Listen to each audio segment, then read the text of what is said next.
जय श्री कृष्ण विद्यार्थी मित्रों, आज आ चैप्टरનો लास्ट एग्जाम्पल આપણે સોલ્વ કરીશું।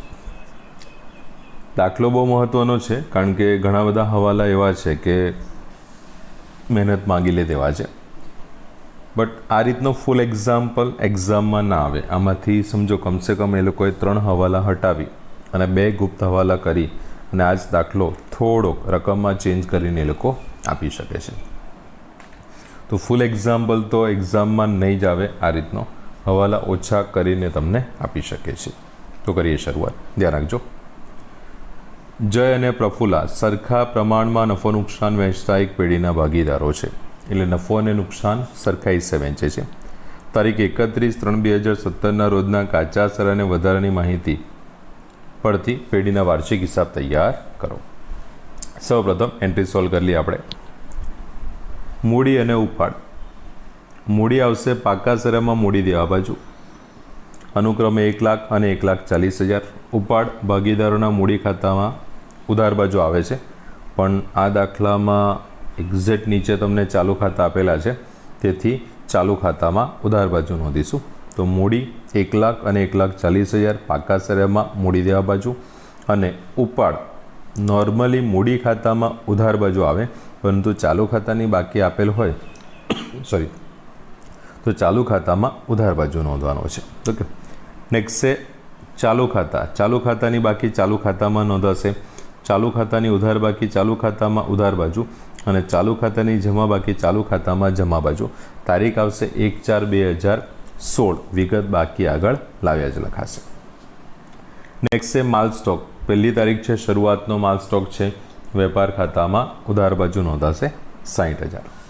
એના પછી ખરીદી અને વેચાણ આપેલા છે, માલના ખાતા છે। ખરીદ ખાતાની ઉધાર બાકી હોય તો ઉધાર બાજુના 2 લાખ રૂપિયા ખરીદી દર્શાવે છે, જે વેપાર ખાતામાં ઉધાર બાજુ દર્શાવાશે, અને જમા સાઈડના 3,80,000 વેચાણ દર્શાવે છે, જે વેપાર ખાતામાં જમા બાજુ દર્શાવશે। નેક્સ્ટ છે માલ પરત। માલ પરતનો મતલબ કે ખરીદ પરત ને વેચાણ પરત, પરંતુ ઉધાર બાજુ આપેલી રકમ ₹7,000 એ તમારું વેચાણ પરત દર્શાવે છે, વેચાણમાંથી બાદ થશે, અને જમા બાજુ આપેલા 12,000 રૂપિયા જે તમારું ખરીદ પરત દર્શાવે છે, ખરીદીમાંથી બાદ થશે। તો 7,000 વેચાણ પરત, વેચાણમાંથી બાદ 12,000 ખરીદ પરત, ખરીદીમાંથી બાદ થશે। નેક્સ્ટ આપ્યું છે આપણને રોકડ અને બેંક।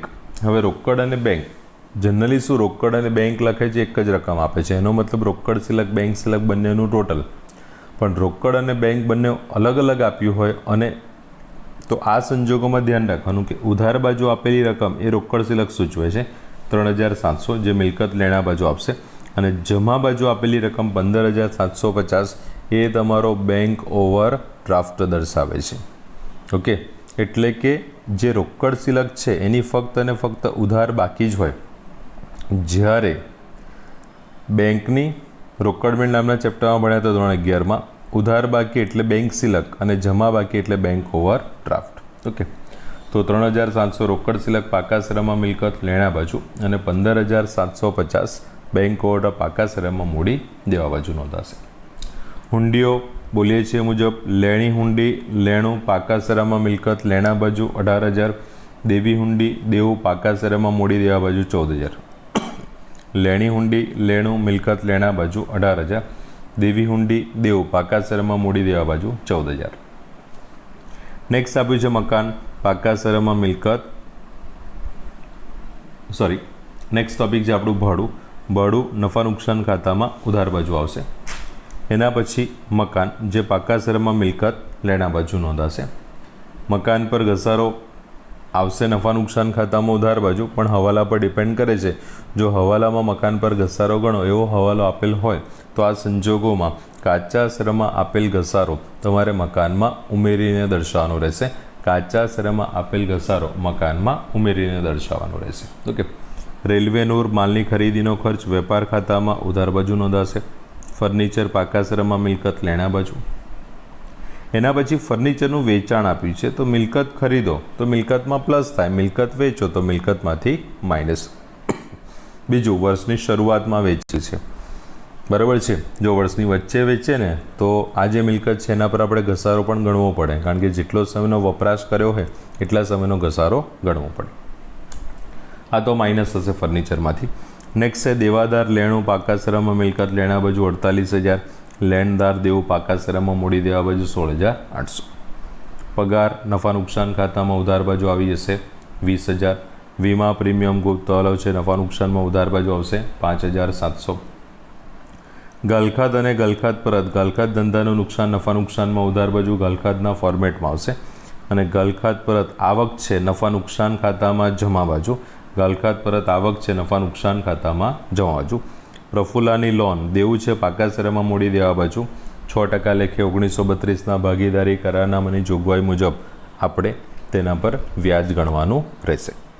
નેક્સ્ટ આપેલું છે વેતન એટલે મજૂરી ખરીદીનો ખર્ચ વેપાર ખાતામાં ઉધાર બાજુ, વટાવ ઉધાર હોય તો ઉધાર જમા હોય તો જમા આવશે તો નફા નુકસાન ખાતામાં, એટલે કે 650 આપેલ વટાવ નફા નુકસાનમાં ઉધાર અને 850 મળેલ વટાવ નફા નુકસાનમાં જમા બાજુ આવશે। વેપાર ખર્ચ નફા નુકસાનમાં ઉધાર બાજુ આવી જશે, જાહેરાત ખર્ચ નફા નુકસાનમાં ઉધાર બાજુ આવશે, અને યંત્રો 52,000 રૂપિયા આપેલા છે જે પાકા સરામાં મિલકત લેણા બાજુ। એક ઇન્ફોર્મેશન આપી છે 31/12/2016ના રોજ 12,000નો વધારો, એટલે 52,000માં 12,000 રૂપિયા વધારાના યંત્રો છે તો શરૂઆતની બાકી હશે 40,000, એટલે વર્ષની શરૂઆતથી આપણી પાસે 40,000ના યંત્રો હતા અને 31 ડિસેમ્બરે બીજા 12,000ના નવા યંત્રો આપણે ખરીદ્યા હશે। આનો ઉપયોગ શું થશે તો જ્યારે મિલકત પર ઘસારો ગણીશું તો 40,000 પર આખા વર્ષનો આપણે ઘસારો ગણીશું અને 12,000 પર 31 ડિસેમ્બર એટલે કે જાન્યુઆરી, ફેબ્રુઆરી અને માર્ચ 3 મહિનાનો ઘસારો ગણવાનો રહેશે। ઓકે, તો એન્ટ્રીઓમાં તો કંઈ એટલું ખાસ છે નહીં, હવાલા આપણે જોઈ લઈએ। ફર્સ્ટ આપ્યું છે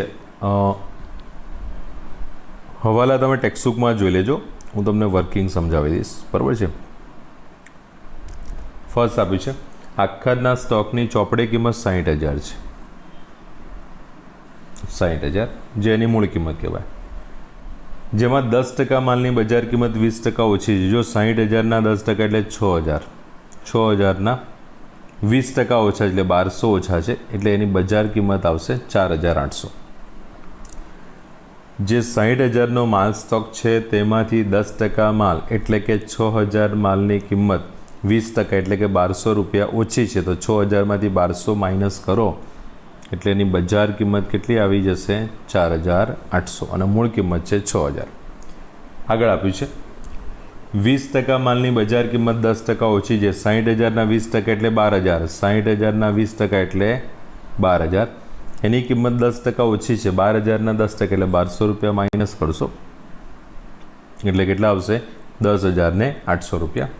આગળ આપ્યું છે બાકીના 42,000 ચેક કરી લો, 60,000 એમાંથી 10% માલ 6,000 જેની બજાર કિંમત 4,800, 60,000 જેમાંથી 20% માલ 12,000 એની બજાર કિંમત છે 10,800, બાકી વધ્યો 30%, સોરી 70% એટલે આવશે 42,000।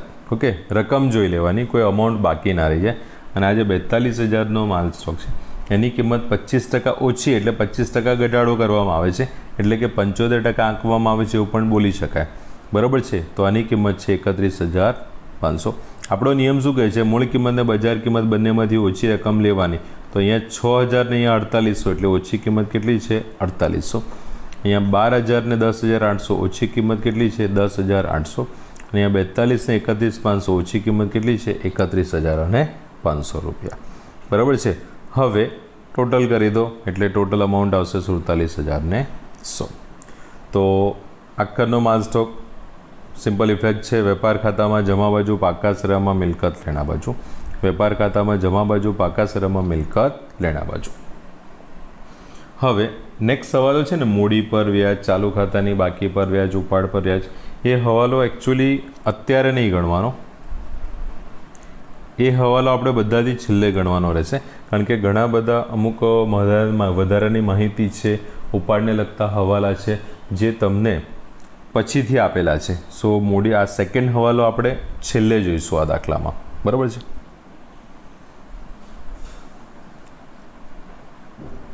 હવાલા નંબર 3, જયને માસિક 700 લેખે પગાર આપવાનો છે। સાંભળો, ભાગીદાર છે જયનો 700 લેખે પગાર ગણવા જાઓ તો આખા વર્ષનો પગાર એટલે 700 ગુણ્યા 12 એટલે કેટલા આવે તો 8,400 રૂપિયા આવે અને ભાગીદારનો પગાર છે તેની અસર આવશે મૂડી કે ચાલુ ખાતામાં જમા બાજુ, નફા નુકસાન ફાળવણી ખાતામાં ઉધાર બાજુ.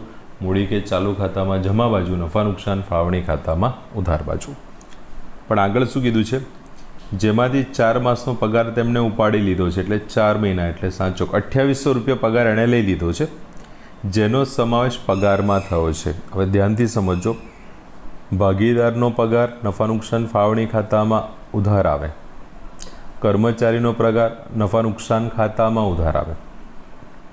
એટલે આ લોકોએ ભૂલ શું કરી છે કે 700 રૂપિયા લેખે 4 મહિનાનો પગાર છે 2800 રૂપિયા, ભૂલથી કર્મચારીના પગાર તરીકે નફા નુકસાન ખાતામાં ઉધાર કર્યા છે. એટલે કે કર્મચારીના પગારમાં પ્લસ કરી દીધા છે. તો કર્મચારીના પગારમાંથી શું કરીશું આપણે? માઇનસ કરીશું. ભૂલ સુધારણા કરવાની છે કે ભાગીદારનો પગાર ફાળવણી ખાતામાં ઉધાર લખવાના બદલે નફા નુકસાન ખાતામાં ઉધાર લખેલ છે, તો નફા નુકસાન ખાતામાં ઉધાર બાજુ જે પગાર છે એમાંથી બાદ કરીશું અને બીજી અસર ક્યાં આવશે? નફા નુકસાન ફાળવણી ખાતામાં ઉધાર બાજુ. રકમ 2800 જ આવશે. એટલે એક જગ્યાએથી બાદ કરો અને બીજી જગ્યાએ દર્શાવી દો જ્યાં દર્શાવવાનું હોય ત્યાં. ઓકે.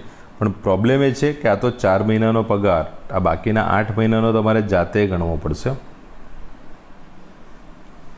બરાબર છે કે 700 અને 8 મહિનાનો પગાર કેટલો આવશે? 5,600. એટલે આટલો પગાર હજુ પણ આ વ્યક્તિને આપણે ચૂકવવાનો બાકી છે તો ચૂકવવાનો બાકી પગાર જ, અસર એ જ આવશે જે આપણે મૂડી પર વ્યાજ, ભાગીદારને પગાર, બોનસ, કમિશન, મહેનતાણું, આ 5 હવાલાની જે આપણે અસર આપીએ છીએ કે મૂડી કે ચાલુ ખાતામાં જમા બાજુ અને નફા નુકસાન ફાળવણી ખાતામાં ઉધાર બાજુ, મૂડી કે ચાલુ ખાતામાં જમા બાજુ અને નફા નુકસાન ફાળવણી ખાતામાં ઉધાર બાજુ. તો આ દાખલામાં ચાલુ ખાતામાં જમા આવશે અને ફાળવણી ખાતામાં ઉધાર બાજુ. પણ ઉધાર બાજુ શું કરવાનું? જે પગાર આ લખેલો છે ને 2800 એમાં પ્લસ થઈ જશે 5600. ખ્યાલ આવશે? ફરી એકવાર જોઈ લેજો.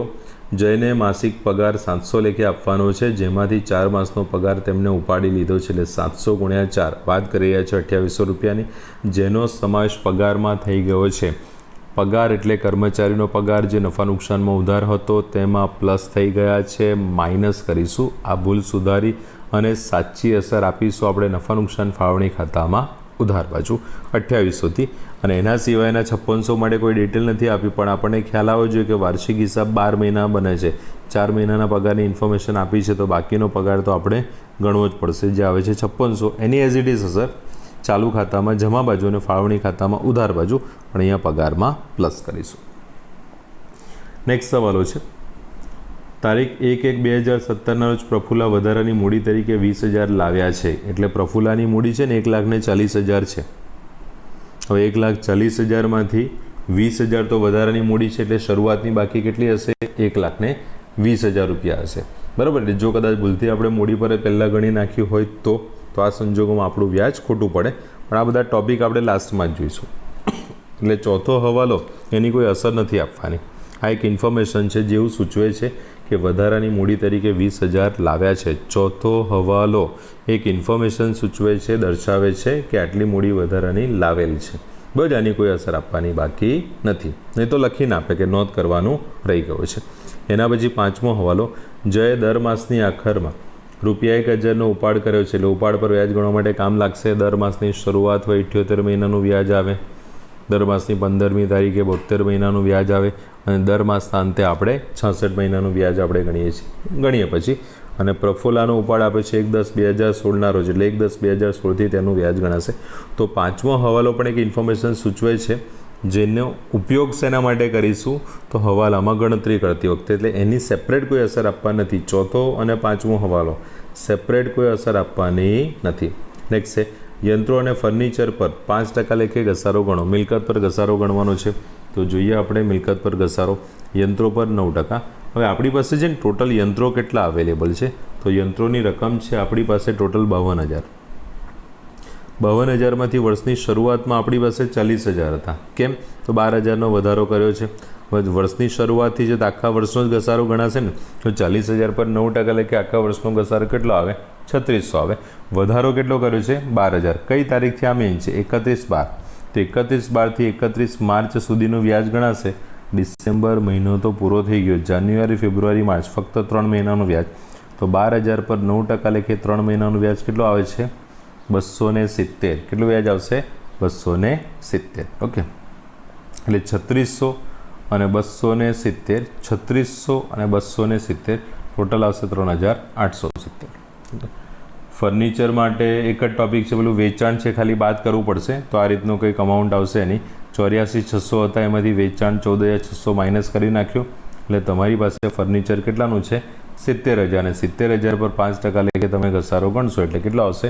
3,500 આવશે. મિલકતમાંથી બાદ નફા નુકસાનમાં ઉધાર બાજુ.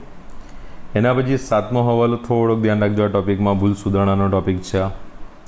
પ્રફુલ્લાએ અંગત વપરાશ માટે લીધેલ માલ, જો અંગત વપરાશ માટે માલ લઈ જાય એટલે હમણો જ થાય ઉપાડ ખાતે ઉધાર તે ખરીદ ખાતે, ઉપાડ ખાતે ઉધાર તે ખરીદ ખાતે. ઉપાડમાં પ્લસ એટલે કે ચાલુ ખાતામાં ઉધાર બાજુ, ઉપાડમાં પ્લસ એટલે કે ચાલુ ખાતામાં ઉધાર બાજુ, અને બીજું ખરીદીમાંથી બાદ તે ખરીદ ખાતે, ખરીદ ખાતાની ઉધાર બાકી હોય. અહીંયા તમને તે ખરીદ ખાતે મીન્સ કે ખરીદી ઘટે છે. આવી અસર આપવાની હતી, આવી અસર આપવાની હતી. શું ભૂલ કરી છે આપણે? વેચાણ નોંધમાં 2400 રૂપિયાથી નોંધેલ છે. વેચાણ નોંધ એટલે શું? તો ઉધાર વેચાણ. વેચાણ નોંધ એટલે ઉધાર વેચાણ, અને ઉધાર વેચાણની અસર શું આપો છો? વેચાણમાં ઉમેરો કરો, દેવાદારમાં ઉમેરો કરો, વેચાણમાં ઉમેરો કરો, દેવાદારમાં ઉમેરો કરો. આ તમે કરેલી ભૂલ. ઉધાર વેચાણ તરીકે વેચાણ નોંધમાં નોંધ કર્યા છે, તો વેચાણમાં પ્લસ કરી દીધા છે, દેવાદારમાં પ્લસ. હવે ભૂલ સુધારો, તો જે પ્લસ કર્યા છે એને શું કરી દેશો તમે? બાદ. તો વેચાણને દેવાદારમાંથી બાદ કેટલા રૂપિયા? 2400. રકમમાં ધ્યાન રાખજો, બે અલગ અલગ રકમ આપી છે. તો ભૂલ 2400થી કરી છે, 2000થી નથી કરી. એટલે વેચાણને દેવાદારમાંથી બાદ 2400. હવે સાચી અસર આપો. તો અંગત વપરાશ માટે લીધેલ માલ 2000નો છે, હમનો થશે ઉપાડ ખાતે ઉધાર તે ખરીદ ખાતે, ઉપાડ ખાતે ઉધાર તે ખરીદ ખાતે. ઉપાડમાં પ્લસ એટલે ચાલુ ખાતામાં ઉધાર બાજુ અસર આવશે, અને બીજી અસર આપીશું આપણે ખરીદીમાંથી બાદ. આ હવાલાને ટીક કરી રાખજો. નેક્સ્ટ છે 2400 એક દેવાદાર નાદાર જાહેર થયો, તેમની પાસેથી ₹40 ડિવિડન્ડ મળી શકે. 40 પૈસાનો મતલબ કે 40% મળી શકે છે. મળે એની તો આપણે કોઈ જરૂર છે નહીં, એ તો રૂપિયા આવવાના જ છે. ચલો ફાઇનલ થઈ ગયું. તો એના લીધે કોઈ નુકસાન નહીં થાય, પણ પ્રોબ્લેમ શેની છે? રૂપિયા ન મળે તેની. ન મળે તેને શું કહીએ છીએ આપણે? ગાલખાત કહીએ છીએ.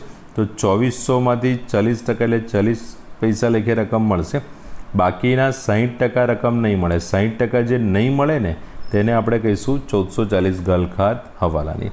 એટલે ગાલખાત હવાલાની આપી છે 1440, જેની અસર દેવાદારોમાંથી બાદ કરો નફા નુકસાન ખાતામાં ઉધાર બાજુ, દેવાદારોમાંથી બાદ કરો નફા નુકસાન ખાતામાં ઉધાર બાજુ આવશે. ઓકે, હવે ગુપ્ત હવાલાની વાત કરી લઈએ. ગુપ્ત હવાલા એક મૂડી પર વ્યાજને બધા ટોપિક બાકી છે, તો પહેલાં એ પતાવી દઈએ. ચલો ધ્યાન રાખજો. મૂડી પર વ્યાજની અંદર ફર્સ્ટ છે જય. હવે જયની મૂડી માટે આપણા દાખલામાં કોઈ ઇન્ફોર્મેશન છે ખરી? જયની મૂડી માટે બરાબર છે. તો જયના મૂડી માટે કોઈ ટોપિક આપેલો જ નથી ને, ખાલી પ્રફુલ્લા માટે ઇન્ફોર્મેશન છે. ચોથો હવાલો, એનો મતલબ કે જયની મૂડી પર વ્યાજ સીધું ગણી શકશો. 1 લાખ પર 10% લેખે વાર્ષિક વ્યાજ કેટલો આવશે? 10,000 રૂપિયા આવશે. 1 લાખ પર વાર્ષિક વ્યાજ કેટલો આવશે? 10% લેખે 10,000 આવી જશે. અમાઉન્ટ જોઈ લેજો, 10,000 રૂપિયા છે. સેકન્ડ છે ટોપિક પ્રફુલ્લા. હવે એની મૂડી ટોટલ 1,40,000 આપેલ છે. તો પ્રફુલ્લાની મૂડી માટે કઈ બાબતને ધ્યાનમાં રાખીશું?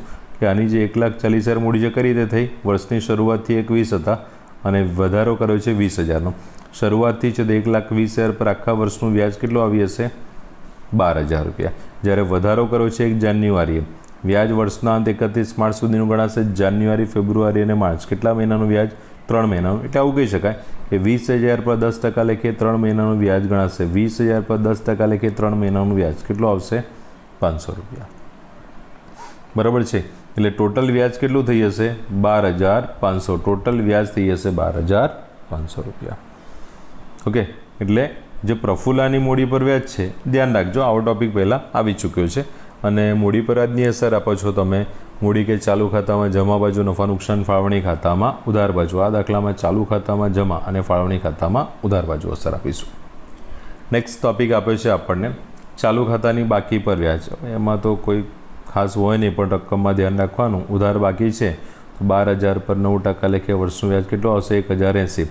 ઉધાર બાકીનું વ્યાજ ચાલુ ખાતામાં ઉધાર બાજુ ફાળવણી ખાતામાં જમા, ઉધાર બાકીનું વ્યાજ ચાલુ ખાતામાં ઉધાર બાજુ અને ફાળવણી ખાતામાં જમા બાજુ જયના કોલમમાં આવશે. એના પછી નેક્સ્ટ ટોપિક છે પ્રફુલ્લાની જમા બાકી. 4,000 પર 9% એટલે કે 360 વ્યાજ આવશે.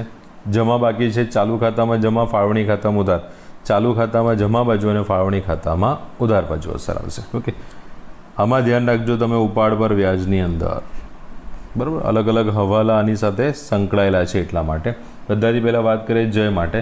તો જય માટે આપણને ઉપાડ પર વ્યાજ માટે તો જયની ઇન્ફોર્મેશન હવાલા નંબર 5 આપી છે.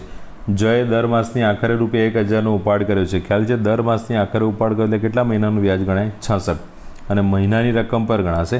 તો 1,000 પર 12% લેખે 66 મહિનાનું વ્યાજ, 1,000 પર 12% લેખે 66 મહિનાનું વ્યાજ કેટલો આવશે? ₹660.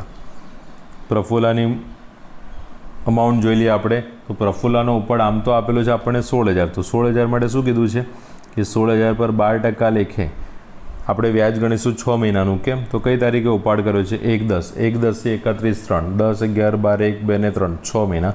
તો 16,000 પર 12% લેખે 6 મહિનાનું વ્યાજ છે 960. પણ એની સાથે મહત્ત્વનો આ ટોપિક છે જે હવાલા નંબર 7 આપેલો હતો કે 2,000નો માલ અંગત વપરાશ માટે લીધો છે 1 ડિસેમ્બરે. 1 ડિસેમ્બરથી વ્યાજ ગણશો 31/3 એટલે કેટલા મહિના છે? ડિસેમ્બર, જાન્યુઆરી, ફેબ્રુઆરી અને માર્ચ, 4 મહિના. તો 2,000 પર 12% લેખે 4 મહિનાનું વ્યાજ આવશે ₹80. એટલે ટોટલ અમાઉન્ટ થશે ₹1,040. બરાબર છે. એટલે રકમમાં ધ્યાન રાખજો, કારણ કે કદાચ હવાલો પહેલાં આપેલો હોય, એને લગતી માહિતી પછી આપી હોય ને પહેલાં અસર આપી દેશો કાં તો રકમ ગણી લેશો તો ખોટી પડશે. અસર રેગ્યુલર જ છે કે મૂડી કે ચાલુ ખાતામાં ઉધાર બાજુ ફાળવણી ખાતામાં જમા. આ દાખલામાં ચાલુ ખાતામાં ઉધાર બાજુ અસર આપીશું અને નફા નુકસાન ફાળવણી ખાતામાં જમા બાજુ. એના સિવાય ગુપ્ત હવાલાની વાત કરી લઈએ.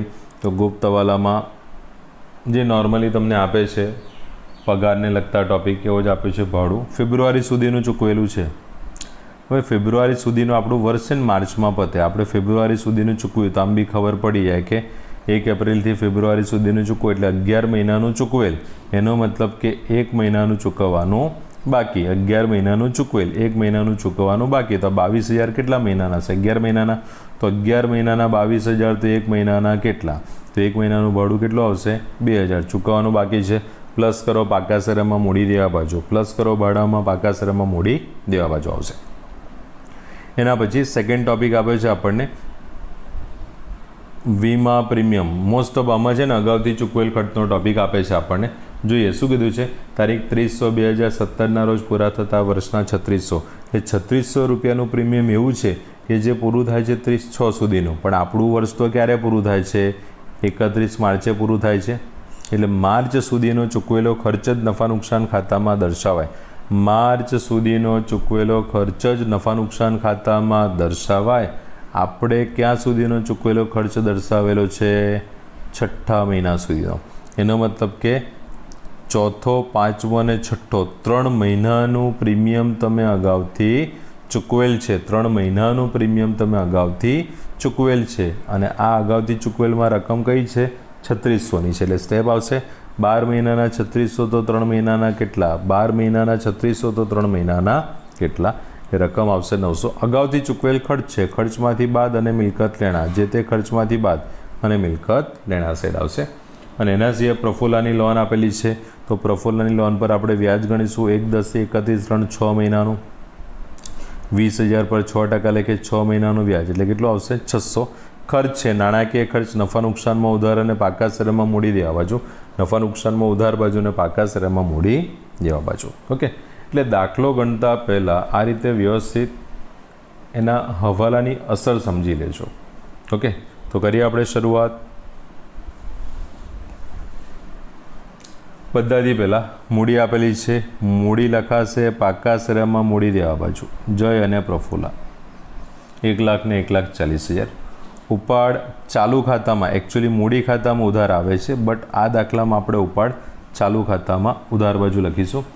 હવે જેની જે તારીખ આપી એના મુજબ, જેમ કે જય માટે કોઈ તારીખ નથી તો આપણે અલગથી લખેલું છે 12,000 અને પ્રફુલ્લાની તારીખ હતી તો એને અલગથી લખેલું છે 16,000 રૂપિયા આવશે ચાલુ ખાતામાં ઉધાર બાજુ. ચાલુ ખાતાની ઉધાર બાકી જયની છે ચાલુ ખાતામાં ઉધાર બાજુ લખીશું બાકી આગળ લાવ્યા તરીકે 12,000 અને પ્રફુલ્લાની જમા બાકી ચાલુ ખાતામાં જમા બાજુ લખાશે 4,000 રૂપિયા. શરૂઆતનો માલ સ્ટોક વેપાર ખાતામાં ઉધાર બાજુ નોંધાશે શરૂઆતનો માલ સ્ટોક. નેક્સ્ટ છે માલના ખાતા, એમાં ખરીદી વેપાર ખાતામાં ઉધાર બાજુ 2 લાખ રૂપિયા, વેચાણ વેપાર ખાતામાં જમા બાજુ 3,80,000 રૂપિયા. માલ પરત ઉધાર હોય તો જમા બાજુ વેચાણમાંથી બાદ વેચાણ પર તરીકે જમા બાજુ આપેલ છે 12,000 એ ઉધાર બાજુ લખાશે ખરીદ પરત તરીકે ખરીદીમાંથી બાદ. રોકડ અને બેંક મીન્સ કે રોકડ સિલક અને બેંક ઓવરડ્રાફ્ટ. તો રોકડ સિલક પાકા સરામાં મિલકત લેણા બાજુ આવશે 3,700, બેંક એટલે બેંક ઓવરડ્રાફ્ટ મૂડી દેવા બાજુ આવશે 15,750. હુંડીઓમાં લેણી હુંડી લેણું દર્શાવતો દસ્તાવેજ પાકા સરામાં મિલકત લેણા બાજુ 18,000, દેવી હુંડી દેવું દર્શાવતો દસ્તાવેજ 14,000 પાકા સરામાં મૂડી દેવા બાજુ. ભાડું નફા નુકસાન ખાતામાં ઉધાર બાજુ. હવે આપણે ગુપ્તાવલો ગણી લીધો છે તેની અસર પણ જોઈ લઈશું. ભાડું કેટલું છે 22,000, 2,000 ચૂકવવાનું બાકી પ્લસ કરીશું એટલે આઉટરમાં 24,000 અને 2,000ની બીજી અસર પાકા સરવૈયામાં મૂડી દેવા બાજુ ચૂકવવાનું બાકી ભાડું, પાકા સરવૈયામાં મૂડી દેવા બાજુ ચૂકવવાનું બાકી ભાડું. મકાન મિલકત લેણા બાજુ. મકાન પર ઘસારો કોઈ જ હવાલો નથી આપ્યો એટલે આ દાખલામાં નફા નુકસાન ખાતામાં ઉધાર બાજુ લખીશું મકાન પર ઘસારો 12,000. રેલવેનું માલની ખરીદીનો ખર્ચ વેપાર ખાતામાં ઉધાર બાજુ 5,300. ફર્નિચર આપેલું છે, મિલકત છે, પાકા સરવૈયામાં મિલકત લેણા બાજુ લખાશે 84,600 અને ફર્નિચરનું વેચાણ એ સેમ ઓપનિંગ મીન્સ કે શરૂઆતની તારીખનું છે એમાંથી માઇનસ કરીશું 14,600 એટલે આપણી પાસે ફર્નિચર કેટલું બાકી છે 70,000. દેવાદારને દેવાદાર લેણું મિલકત લેણા બાજુ 48,000, લેણદારો દેવું પાકા સરવૈયામાં મૂડી દેવા બાજુ આવશે 16,800 રૂપિયા. પગાર વહીવટી કે ઓફિસનો ખર્ચ છે નફા નુકસાન ખાતામાં ઉધાર બાજુ નોંધવાનો રહેશે. હવાલો છે ઇનર કોલમમાં આપણે લખીશું. વીમા પ્રીમિયમ નફા નુકસાન ખાતામાં ઉધાર બાજુ. આ તો આપણે હવાલો ગણી ચૂક્યા છે અગાઉથી ચૂકવેલ. વીમા પ્રીમિયમમાંથી બાદ કરીશું 900 રૂપિયા અને બીજી અસર મિલકત લેણા બાજુ. વીમા પ્રીમિયમમાંથી બાદ બીજી અસર મિલકત લેણા બાજુ અગાઉથી ચૂકવેલ વીમા પ્રીમિયમ. ગાલખાતને ગાલખાત પરત નફા નુકસાન ખાતામાં આવી જશે. ગાલખાત નફા નુકસાન ખાતામાં ઉધાર બાજુ જેની રકમ છે 1,000 અને ગાલખાત પરત નફા નુકસાન ખાતામાં જમા બાજુ જેની રકમ છે 2,000. પ્રફુલ્લાની લોન પેઢી માટે દેવું છે પાકા સરવૈયામાં મૂડી દેવા બાજુ. પ્રફુલ્લાની લોન દેવું છે પાકા સરવૈયામાં મૂડી દેવા બાજુ. તેના પર આપણે વ્યાજ ગણેલું છે. એક તો અસર આવશે નફા નુકસાન ખાતામાં ઉધાર બાજુ પ્રફુલ્લાની લોન પર વ્યાજ નફા નુકસાન ખાતામાં ઉધાર બાજુ પ્રફુલ્લાની લોન પર વ્યાજ 600 અને આની બીજી અસર આવશે પાકા સરવૈયામાં મૂડી દેવા બાજુ. પાકા સરવૈયામાં મૂડી દેવા બાજુ ચૂકવવાનું બાકી લોન પર વ્યાજ 600 રૂપિયા. નેક્સ્ટ છે વેતન એટલે મજૂરી ખરીદીનો ખર્ચ વેપાર ખાતામાં ઉધાર બાજુ. વેતન મજૂરી ખરીદીનો ખર્ચ વેપાર ખાતામાં ઉધાર બાજુ. વટાવ નફા નુકસાનમાં આવશે. ઉધાર આપેલો ઉધાર, જમા આપેલો જમા. તો ઉધાર બાજુ આપેલો વટાવ 650 આપેલ વટાવ છે નફા નુકસાન ખાતામાં ઉધાર બાજુ આવશે અને જમા સાઈડનો જે વટાવ છે 850 એ મળેલ વટાવ છે, આવક છે એટલે નફા નુકસાન ખાતામાં જમા સાઈડ લખાશે. વેપાર ખર્ચ માલની વહીવટી કે ઓફિસનો ખર્ચ છે એટલે નફા નુકસાન ખાતામાં ઉધાર બાજુ નોંધાશે 1,050. જાહેરાત ખર્ચ વેચાણ વિતરણનો ખર્ચ નફા નુકસાનમાં ઉધાર બાજુ 8,000 અને યંત્રો મિલકત લેણા બાજુ લખીશું પણ રકમ કઈ રીતે લખવાની એને ધ્યાન રાખજો.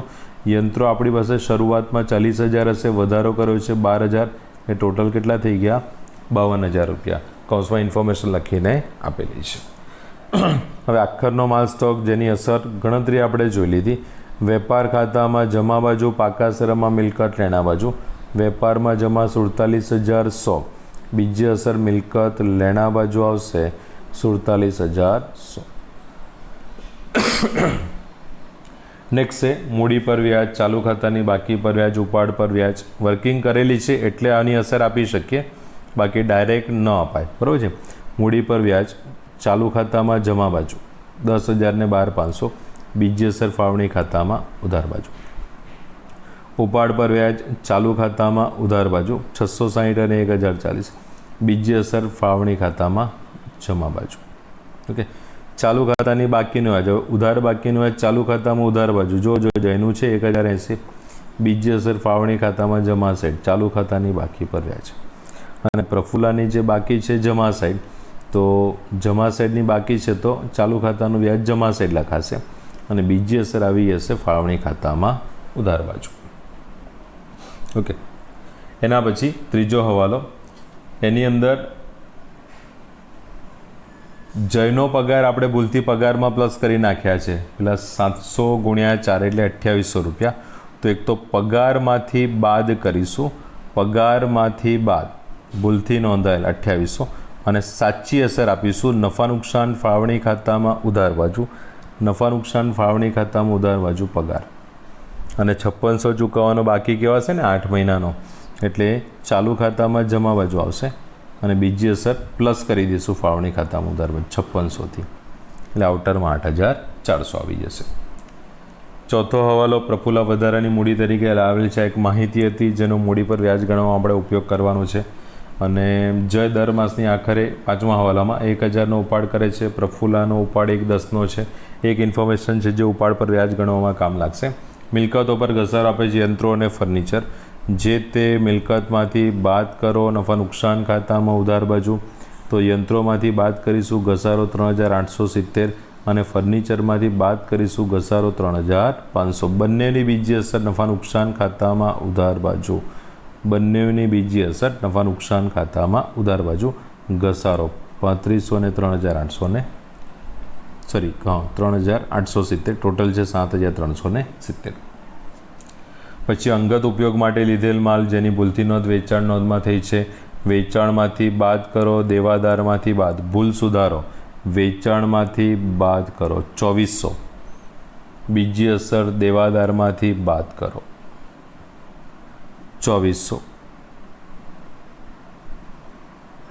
બરાબર છે. અને સાચી અસર ઉપાડમાં ઉમેરો કરો ખરીદીમાંથી બાદ, પણ ઉપાડમાં ઉમેરો એટલે ચાલુ ખાતામાં ઉધાર બાજુ, ચાલુ ખાતામાં ઉધાર બાજુ તારીખ સાથે લખવાનું, ઉપાડ ખાતે કૌંસમાં લખવાનું માલ, આ ઉપાડમાં ઉમેરો. બીજી અસર ખરીદીમાંથી બાદ, બીજી અસર ખરીદીમાંથી બાદ, કારણ કે અન્ય રીતે માલની જાવકના કારણે ખરીદેલ માલમાં ઘટાડો થાય છે. ઓકે, લાસ્ટ 2,400નો દેવાદાર નાદાર જાહેર થયો છે, મીન્સ કે ગલઘાત આપેલી છે હવાલાની. દેવાદારોમાંથી બાદ કરો 1,440, બીજી અસર નફા નુકસાન ખાતામાં ઉધાર બાજુ 1,440. ફોર્મેટ કમ્પ્લીટ કરી રકમ આઉટર કોલમમાં લખી નાખવી. ઓકે, હવે ટોટલ જોઈ લઈએ. વેપાર ખાતામાં જમા સાઈડનો સરળ વધુ છે 4,17,700, ડિફરન્સ ઉધાર બાજુ આવે છે 1,55,400, જે નફા નુકસાનમાં જમા સાઈડ લખાશે 1,55,400. નફા નુકસાન ખાતામાં ટોટલ જોઈ લઈએ. જમા સાઈડનો સરળ વધુ છે 1,58,250, ડિફરન્સ ઉધાર બાજુ આવે છે 80,140, જે ફાળવણી ખાતામાં જમા સાઈડ લખાશે. હવે ફાળવણી ખાતામાં જમા સાઈડનો સરળ વધુ છે, ડિફરન્સ આવી જશે તમારો ઉધાર બાજુ 51,660. સરખા હિસ્સે વેચવાના છે એટલે 25,830, 25,830 આવશે. અહીંયા ઉધાર છે, ચાલુ ખાતામાં જમા સાઈડ લખી નાખશો. ટોટલ કરો. આ દાખલામાં ચાલુ ખાતામાં જમા સાઈડનો સરળ વધુ આવે છે, એટલે ડિફરન્સ ઉધાર બાજુ છે 15,690 અને 23,650. ઉધાર છે એટલે પછીના ખાતામાં, એટલે કે પાકા શરમમાં મૂડી દેવા સાઈડ લખાશે. તો 15,690, 23,650, 39,340. ટોટલ કરી નાખીએ પાકા સર્વેનું 3,48,490, 3,48,490. ઓકે, તો અહીંયા આપણું ચેપ્ટર કમ્પ્લીટ થાય છે. મળીએ નેક્સ્ટ લેક્ચરમાં. ત્યાં સુધી બાય, ટેક કેર, જય શ્રી કૃષ્ણ.